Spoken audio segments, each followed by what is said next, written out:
हिंद दोस्तों, मैं हूं अमित और आप हैं अमित एजुकेशन सेंटर 21 के साथ। आज हम लोग पढ़ेंगे है ना भारतीय संस्कार यानी भारतीय संस्कार के बारे में पढ़ेंगे। यह क्लास 10th का संस्कृत विषय है जो 6 पाठ है, ठीक है ना। तो सबसे पहले हम जानते हैं भारतीय संस्कार। भारतीय मतलब भारत यानी भारत के संस्कार के बारे में पढ़ना है कि भारत के संस्कार क्या है। ओके, भारतीय संस्कार मतलब भारत के संस्कार। भारतीय मतलब लोग भारत देश में रहते हैं। और संस्कार का मतलब क्या होता है, संस्कार कितने होते हैं, है ना। संस्कार का अर्थ क्या है, संस्कार का उद्देश्य क्या है, सारी चीज़ें इस चैप्टर को पढ़ने से पहले जान लेते हैं। उसके बाद हम लोग चैप्टर्स को शुरू करते हैं। तो अब आप कहिएगा कि सर उसको पहले क्यों पढ़ेंगे, वो हम चैप्टर पढ़ेंगे। देखिए, उसको पढ़ लेने का मतलब यही होता है कि आप समझ जाएंगे, और जब समझ जाएंगे तो अब हम जब चैप्टर शुरू करेंगे तो उसमें जो बातें आएंगी वो बातें आपको पूरी समझ में आएगी और आपके लिए यह ऑब्जेक्टिव क्वेश्चन के लिए बहुत ज़्यादा इम्पोर्टेंट होगा। चलिए तो शुरू करते हैं। भारतीय संस्कार। भारतीय का मतलब समझ गए कि भारत। भारतीय का मतलब भारत में रहने वाले जो व्यक्ति हैं वे। और संस्कार क्या है, तो संस्कार का मतलब होता है ना, संस्कार का मतलब होता है, संस्कार क्या है सो जानते हैं। संस्कार क्या है तो सुनिए, गृह सूत्रों में 16 संस्कारों का उल्लेख है जो व्यक्ति के जन्म पूर्व से लेकर मृत्यु के बाद संपन्न किया जाता है। कोई पूछेगा संस्कार क्या है तो बताइएगा कि गृह सूत्रों में 16 संस्कारों का उल्लेख है जो व्यक्ति के जन्म पूर्व से लेकर मृत्यु के बाद संपन्न किया जाता है। यानी यह संस्कार जो है जन्म लेने से पहले शुरू होता है और मरने के बाद तक किया जाता है, इसे संस्कार कहते हैं। अब है संस्कार का अर्थ क्या है, तो संस्कार का अर्थ है संशोधन या परिशोधन करना। संस्कार का अर्थ होता है संशोधन या परिशोधन करना। इसका उद्देश्य यानी संस्कार का उद्देश्य तो नैतिकता का विकास करना और मानवीय व्यक्तित्व का विकास करना। यानी अगर आप में संस्कार आ जाएगा तो नैतिकता का विकास हो जाएगा और मानवीय व्यक्तित्व का विकास हो जाएगा। अब जानते हैं कि संस्कार कितने होते हैं, ठीक है ना। तो संस्कार 16 होते हैं। कितने संस्कार होते हैं? 16। आपसे कोई पूछेगा कि संस्कार कितने होते हैं तो 16, या आपसे परीक्षा में पूछ लिया जाएगा कि संस्कार कितने होते हैं तो जवाब दीजिएगा कि 16 होते हैं। तो सबसे पहला संस्कार का नाम है गर्भाधान संस्कार, दूसरा का नाम है पुंसावन संस्कार, तीसरा का सीमांतोन्नयन संस्कार, चौथा जात कर्म संस्कार, पांचवा नामाकरण संस्कार, छठा निष्क्रमण संस्कार, सातवां अन्नप्राशन संस्कार, सातवां चूड़ाकर्म संस्कार, आठवां कर्ण छेदन संस्कार, नौवां विद्यारंभ संस्कार, और यहाँ भी है 10वां उपनयन संस्कार, 11वां वेदारंभ संस्कार, 12वां केशांत संस्कार, 13वां समवर्तन संस्कार, 14वां विवाह संस्कार, और एक मिनट गलती हो गई है, गिनते हैं कितना होगा 1 2 3 4 5 6 7 8 9 10 11 12 13 14 15 16, हमसे काउंटिंग में गलती हो गया, ठीक है ना। और 16वां अंतिम अंत्येष्टि संस्कार। अब सबके बारे में हम लोग जान लेते हैं कि गर्भाधान संस्कार क्या होता है। तो गर्भाधान का मतलब होता है, समझ लेंगे कि जब जीव माँ के गर्भ में आ जाता है तब गर्भाधान संस्कार होता है। दूसरा है पुंसावन संस्कार, तो यह गर्भ के 3रे महीने में पुत्र की प्राप्ति के लिए है ना विधि विधान किया जाता है, उस संस्कार को पुंसावन संस्कार कहा जाता है। सीमांतोन्नयन संस्कार भूत प्रेत से बचने के लिए इस संस्कार को किया जाता है। जात कर्म संस्कार बालक जन्म के अवसर पर होता है। जब बालक जन्म लेगा उसी समय उसके जात कर्म का संस्कार होता है। अगला है नामाकरण। जन्म के 10वें दिन बालक का एक संस्कार होता है जिस संस्कार का क्या नाम है, नामाकरण। नामाकरण मतलब नाम रखना। अगला है निष्क्रमण, है ना। जब बालक को पहली बार घर से बाहर निकाला जाता है तब यह निष्क्रमण संस्कार होता है। आपसे परीक्षा में पूछ भी लेगा कभी कभी कि निष्क्रमण संस्कार का मतलब क्या होता है, और ऑब्जेक्टिव में दे देगा। अब दे देगा तब कहेगा सर ये तो बुक में पढ़ना है, ये नहीं दे कहाँ से दिया। तो देखिए यहीं से चीज़ पढ़ना होता है ताकि आपके कहीं से भी पूछे परीक्षा में तो आप छोड़ कर नहीं आए, तोड़ कर आए। ओके, इसीलिए पढ़ना बहुत जरूरी है। अगला है अन्नप्राशनम, जब बच्चा का पहली बार अनाज चखाया जाता है तब वो अन्नप्राशन संस्कार होता है, ठीक है ना। अगला चूड़ाकर्म, चूड़ाकर्म होता है जब पहली बार बालक को मुंडन कराया जाता है, ये भी एक संस्कार है। छठा कर्ण छेद संस्कार, जब बच्चा को कान छेदा जाता है, जब बच्चे को कान छेदा जाता है तब एक संस्कार होता है जिस संस्कार का नाम है कर्णछेद संस्कार। अगला है विद्यारंभ संस्कार, जब बालक को शिक्षा दिया जाता है तब वह विद्यारंभ संस्कार कहलाता है। अगला देखेंगे उपनयन संस्कार, जनेऊ धारण करने के समय उपनयन संस्कार होता है। अगला है केशांत संस्कार, बाल कटवाना, दाढ़ी कटवाना आदि को केशांत संस्कार कहा जाता है। समवर्तन संस्कार यानी गृहस्थ जीवन को स्वीकार करना समवर्तन संस्कार कहलाता है। उसके बाद अगला है विवाह संस्कार, तो यह जीवन का महत्वपूर्ण संस्कार है। कौन जीवन का महत्वपूर्ण संस्कार है, तो विवाह जीवन। इसी में कन्यादान, सिंदूरदान, सप्तपदी, है ना। उसके बाद में और होता है पानी ग्रहणम, अग्निपस्थपनम इत्यादि संस्कार सब विवाह संस्कार में होता है। अगला है अंत्येष्टि संस्कार, जिसको हम दाह संस्कार भी कहते हैं या इसे अंतिम संस्कार भी कहते हैं, जो मरने के बाद में यह क्रियाकलाप किया जाता है। आपसे परीक्षा में पूछ लिया जाएगा वह कौन संस्कार है जो मरने के बाद किया जाता है, तो कहिएगा अंत्येष्टि संस्कार या दाह संस्कार या अंतिम संस्कार कहिएगा। कहेगा कि जन्म से पहले कौन संस्कार होता है, तो क्या कहिएगा गर्भाधान संस्कार। आप सब्जेक्टिव पूछ भी लेगा, कभी पूछ सकता है ना। तो ये जानना क्या है, जरूरी है। अब हम लोग इतना जान गए, अब हम लोग चलते हैं विषय वस्तु पर, चैप्टर पर चलते हैं। तब हम लोग विषय वस्तु पर चलते हैं। भारतीय संस्कार के बारे में जान लिए कि 16 संस्कार होते हैं और 16 संस्कार में कौन कौन होते हैं, सारी बात को जान लिए हम लोगों ने। अब शुरू करते हैं। कहा गया है कि भारतीय संस्कृति अन्यतम विशिष्टतयम विद्यते, मतलब भारतीय संस्कृति का अत्यंत विशिष्ट है।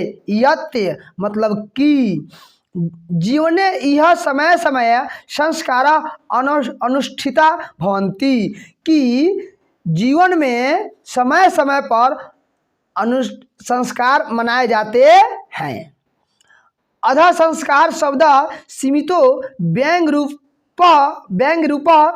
प्रयुज्यते, मतलब आज संस्कार शब्द व्यंग रूप में प्रयुक्त होते हैं। आज संस्कार शब्द व्यंग रूप में क्या होते हैं, प्रयुक्त होते हैं। किंतु संस्कृते रूप कारण मिदम भारतस्य व्यक्तित्वम रचयिता, किंतु संस्कृति का यह उपकरण ही भारत के व्यक्तित्व का निर्माण करता है। किंतु संस्कृति का यह उपकरण भारत के व्यक्तित्व का निर्माण करता है। कौन, तो संस्कार व्यक्तित्व का निर्माण करता है। अगला विदेशे निवसन्तो भारतीय संस्काराणां प्रति उन्मुखा जिज्ञासुः, इसका अर्थ होता है कि विदेशों में रहने वाले भारतीय लोग संस्कार के प्रति सजग और जिज्ञासा रखते हैं। विदेश में रहने वाले भारतीय व्यक्ति भी इसके प्रति क्या रखते हैं, जिज्ञासा और सजग रखते हैं। कौन लोग, विदेशी लोग नहीं, भारतीय लोग। कौन लोग, भारतीय लोग। अगला देखते हैं तेषां संस्काराणां संक्षिप्त परिचय महत्वंच निरूपितम, इस संस्कार का संक्षिप्त परिचय इस पाठ में महत्वपूर्ण होने वाला है जो निरूपित किया गया है। चलिए इतना में हम लोग क्या पढ़ें। अगर आपसे पूछ देगा कि समय समय पर किसका मतलब समय समय पर किसका अनुष्ठान होते रहता है? तो संस्कार का। आपसे पूछ देगा कि कहाँ के लोग संस्कार के प्रति जिज्ञासा उत्पन्न करते हैं? तो बताइएगा विदेश में रहने वाले भारतीय लोग। ओके, अब निचला पढ़ते हैं। तो आगे चलते लिखा हुआ है कि भारतीय जीवने प्राचीन कलातः संस्कार महत्वधारयनम। कहा गया है कि प्राचीन काल से संस्कार ही भारतीय जीवन में महत्व रखते हैं। अगला है कि प्राचीन संस्कृतेरिभिज्ञानम संस्कारोभ्यो जायते। मतलब प्राचीन संस्कृति को जानने के लिए संस्कार किए जाते हैं। अत्र ऋषि नाम कल्पना आसीत। इस संबंध में मतलब यहाँ ऋषि लोग भी अपना कल्पना किए थे। यत् की जीवनस्य सर्वेषु मुख्य अवसरेषु वेद मंत्राणां पाठ वरिष्ठानां आशीर्वाद होम परिवार सदनायां सम्मेलनम च भवेत। तो इसका अर्थ जानते हैं। अत्र मतलब यहाँ ऋषि मुनियों ने कल्पना किया है कि जीवन के सभी मुख्य अवसरों पर सभी अवसरों पर है ना कि वेद मंत्रों का पाठ, बड़ों का आशीर्वाद, होम और परिवार सदस्यों का मिलन होता है। यह कौन कल्पना किया है? तो ऋषि मुनियों ने कल्पना किया है। तत्सर्व संस्कार नाम अनुष्ठाने संभवित। इसका अर्थ होता है ये सभी संस्कार है ना क्या होते हैं? करते समय संभव है।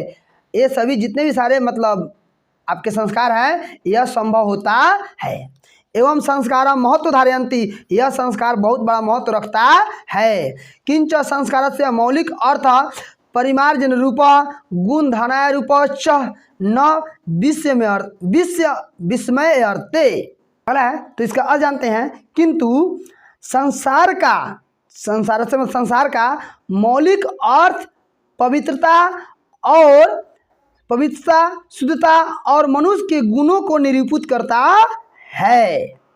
अगला है कि अतः संस्कार मनुष्य, यहाँ संस्कार मानव के क्रमशः परिमार्जना दोषा पानयनम गुणधाने च योगदानम कुर्वन्ति।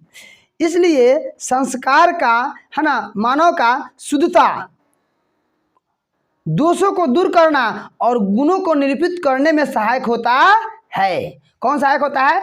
तो संस्कार यानी दोष को दूर करता है और पवित्रता को लाता है। वह क्या कहलाता है? संस्कार। क्या कहलाता है?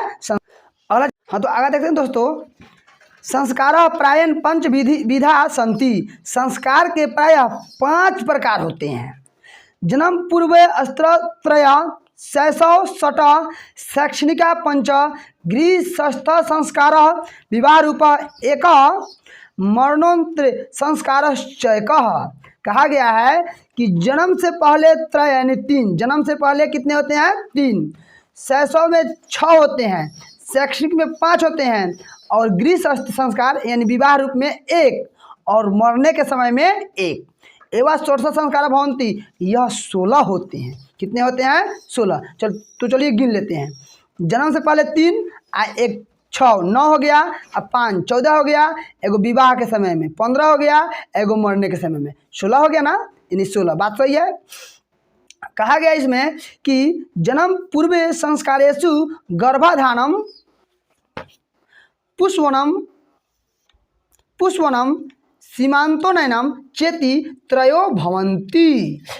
जन्म से पूर्व में, जन्म से पहले गर्भाधान है ना, पुष्पवनम, सीमांतोनयन, यह 3 होते हैं जो बता दी। आपसे परीक्षा में पूछ देगा कि जन्म से पहले 3 कौन कौन होते हैं? तो गर्भाधानम है ना, पुष्पवनम और सीमांतोनयन होते हैं। अत्र गर्भरक्षा गर्भस्थस्य संस्कार रोपणम गर्भवत्सश्च प्रसन्नता चेति प्रयोजनम कल्पितम अस्ति। इसमें कहा गया है कि गर्भ रक्षा क्या कहा गया है? गर्भ रक्षा। गर्भस्थ से संस्कारोपणम का मतलब होता है कि गर्भ अवस्था में शिशु का उत्तम संस्कार का आरोधन। गर्भावस्था से मतलब होता है गर्भवती को प्रसन्नता का प्रयोजन किया गया है। इसमें गर्भ रक्षा और शिशु को उत्तम संस्कार का आरोधन किया गया है, और जो गर्भवती है उसको प्रसन्नता का प्रयोजन किया गया है। शैशव संस्कारेषु जात कर्म नामकरणम निष्कर्मणम अन्नप्रशनम चूड़ाकर्म कर्ण वेदेति वध वेद सश्चेति क्रमशो भवंती। शैशव संस्कार में, शैशव संस्कारेषु मतलब शैशव संस्कार में क्या क्या होते हैं सुन लो। जात कर्म होते हैं, यानी मतलब उसका मतलब बताया जाता है आप किस जात के हैं। नामकरणम, नाम रखा जाता है। निष्क्रमणम, बताया निष्क्रमण को उस समय मतलब यहाँ पे बताए हैं, निष्क्रमण का मतलब बताए होंगे आप लोगों को। देखिए जब बालक पहली बार घर से बाहर निकल जाता है तो यह किस अवस्था में होता है? तो शैशव अवस्था में। तो निष्करणम, निष्क्रमणम, अन्नप्रशनम यानी पहली बार बालक अनाज खाना खाता है। चूड़ाकर्मम यानी पहली बार उसको क्या कहता है? बाल का मुंडन कराया जाता है। कर्ण वेद यानी पहली बार उसको कान को छेदा जाता है। यह सब होते हैं। तो जात कर्म नामकरणम निष्कर्मणम अन्नप्रशनम चूड़ाकर्म कर्ण वेदति, यह किस अवस्था में होता है? तो शैशव अवस्था में होता है। किस अवस्था में होता है? शैशव अवस्था में होता है। चलिए इतना जान लिए हम लोग। अब दूसरे पैराग्राफ में चलो। दूसरे पैराग्राफ में दिया हुआ शिक्षा संस्कार। अब देखिए इस पैराग्राफ में यहाँ से लेकर यहाँ तक शिक्षा संस्कार में क्या क्या आता है ना, यह कब लागू होता है इसके बारे में पढ़ेंगे यहाँ से शिक्षा संस्कारेषु से, ठीक है ना। चलिए आगे पढ़ते हैं। शिक्षा संस्कारेषु अक्षारंभ उपनयनम वेदारंभ केशांत संवर्तन चेति संस्कार प्रकल्पिता। शिक्षा संस्कार में, शिक्षा संस्कार में अक्षर यानी लड़का गोल गोल यानी अक्षर बनाने का सीखता है, यानी अक्षर को शुरू करता, लिखना शुरू करता है। उपनयन संस्कार होता है, वेदों का आरंभ करता है। केशांत, केशांत मतलब केस, मतलब केस का कटना, केस का कटना। संवर्तन चेती, संवर्तन चेती का मतलब होता है कि गुरु के घर से आना, गुरु के घर से आना। संवर्तन का मतलब है गुरु के घर से आना, इस संस्कार होता है। चलिए शिक्षा संस्कार में कितने होते हैं? तो 1 2 3 4 5।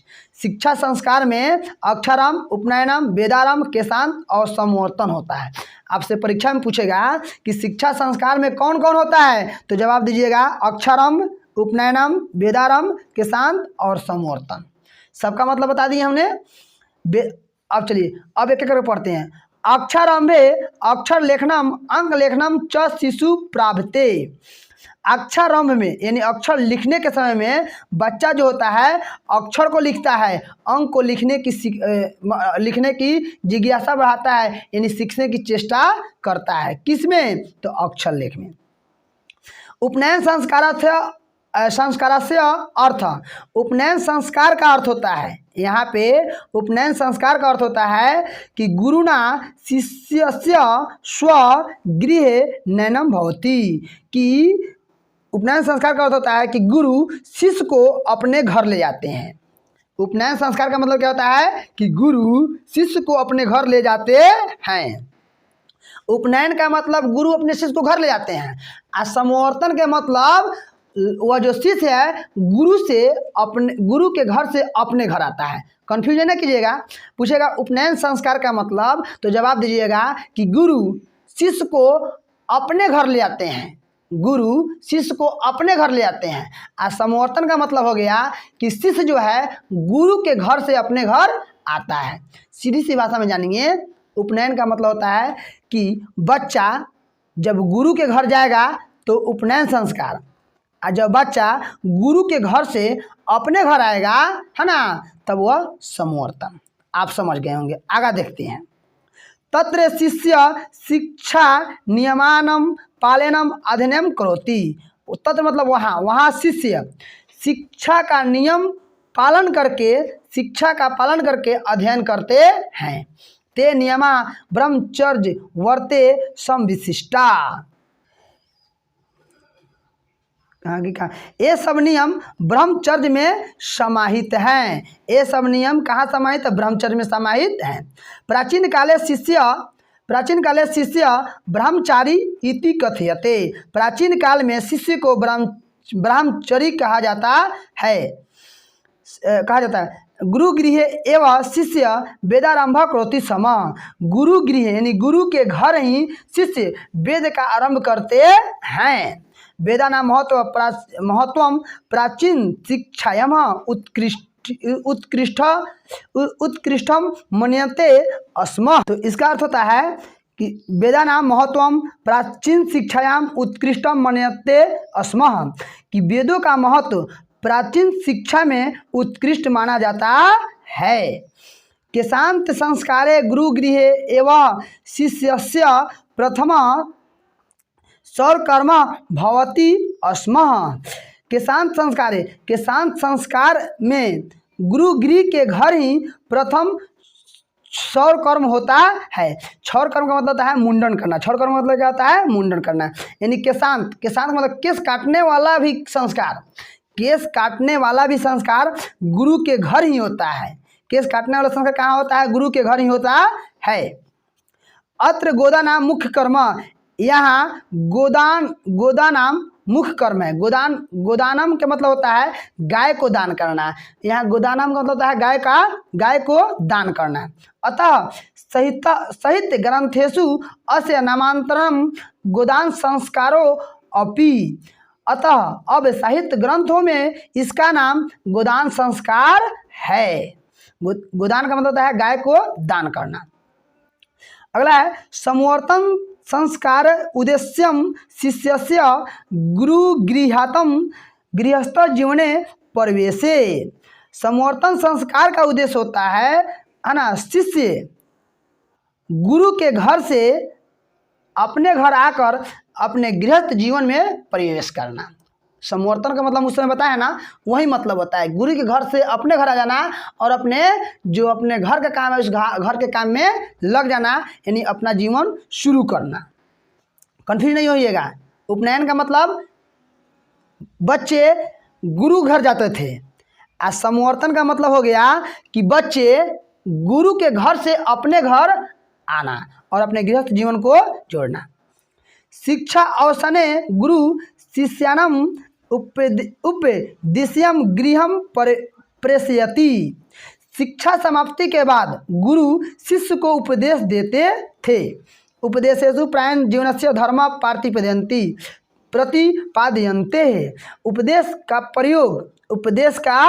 उपदेशों का प्रयोग जीवन के धर्मों से पालन किया जाता था।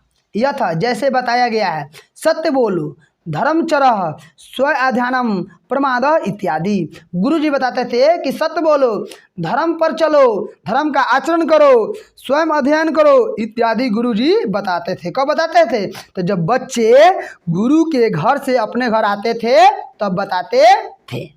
चलिए, अब शिक्षा संस्कार में आपने इतना पढ़ लिया। आपसे कभी भी ऑब्जेक्टिव पूछेगा तो आप सब ढाई मार कराइएगा, ठीक है ना। अब चलिए, अब निचला पढ़ते हैं। निचला क्या कर रहा है? विवाह संस्कार पूर्वक मेवा मनुष्य वस्तुतः गृहस्थ जीवनम प्रविशति। विवाह संस्कार के पहले मनुष्य जो होता है अपने गृह जीवन में प्रवेश करते हैं।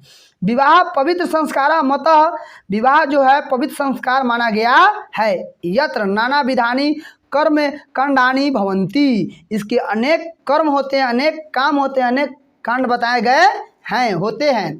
तेसु जैसे बताया गया है, वगदानम, मंडप निर्माणम, वधुगृहे वरपक्षस्य स्वागतम, वर वधौ परस्पर निरीक्षणम, कन्यादानम, अग्नि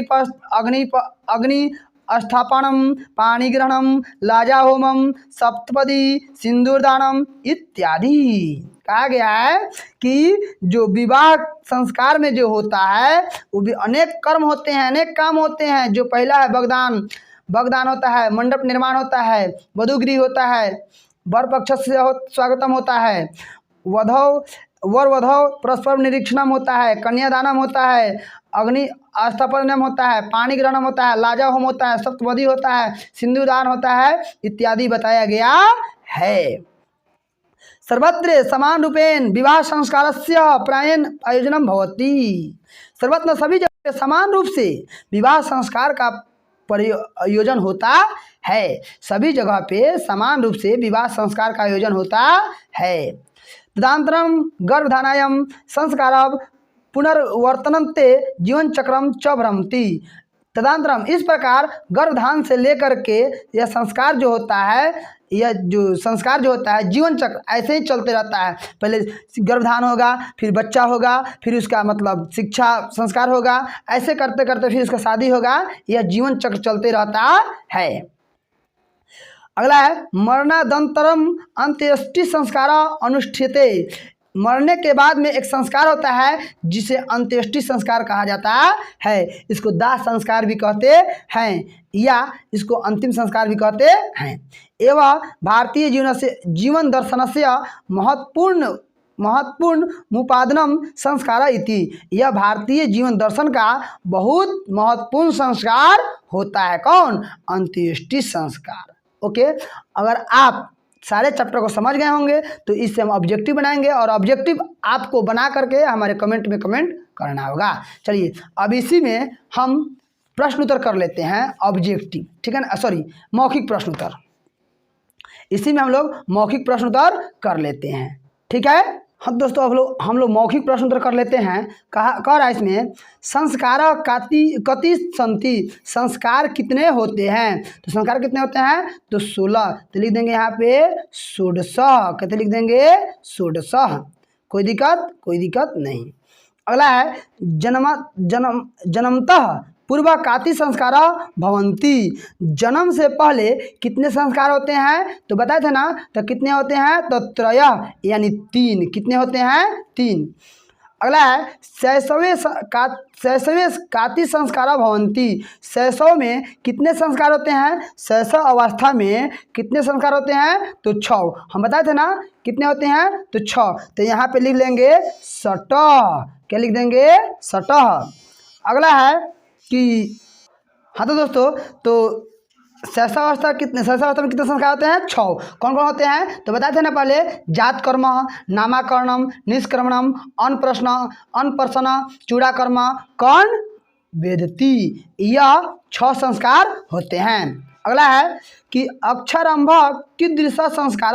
अक्षरंभ किस संस्कार में होता है? तो अक्षर लिखना बच्चे किस संस्कार में शुरू करते हैं? तो यह शैक्षणिक संस्कार में। तो इसमें क्या आंसर हो जाएगा? शैक्षणिक संस्कार में शुरू करता है। अब गृहस्थ जीवन से एक संस्कार का, गृहस्थ जीवन का एक और संस्कार कौन होता है? तो विवाह। कौन संस्कार होता है? विवाह संस्कार। विवाह संस्कार होता है। हाँ तो दोस्तों, अब आपको इस वीडियो में इस चैप्टर का अर्थ और मौखिक प्रश्न का जवाब हो गया। अब हम लोग अगले पार्ट में इसके लिखित प्रश्न और पूर्ण वाक्य उत्तराणी लिखत और ऑब्जेक्टिव प्रश्न लेकर आएंगे। उसी में आपको यह सारा वीडियो मिल जाएगा। चलिए, थैंक यू फॉर वॉच। अगर आपको समझ में आ गया हो तो आप कमेंट करें और अपने दोस्तों में शेयर करें और सब्सक्राइब भी करें।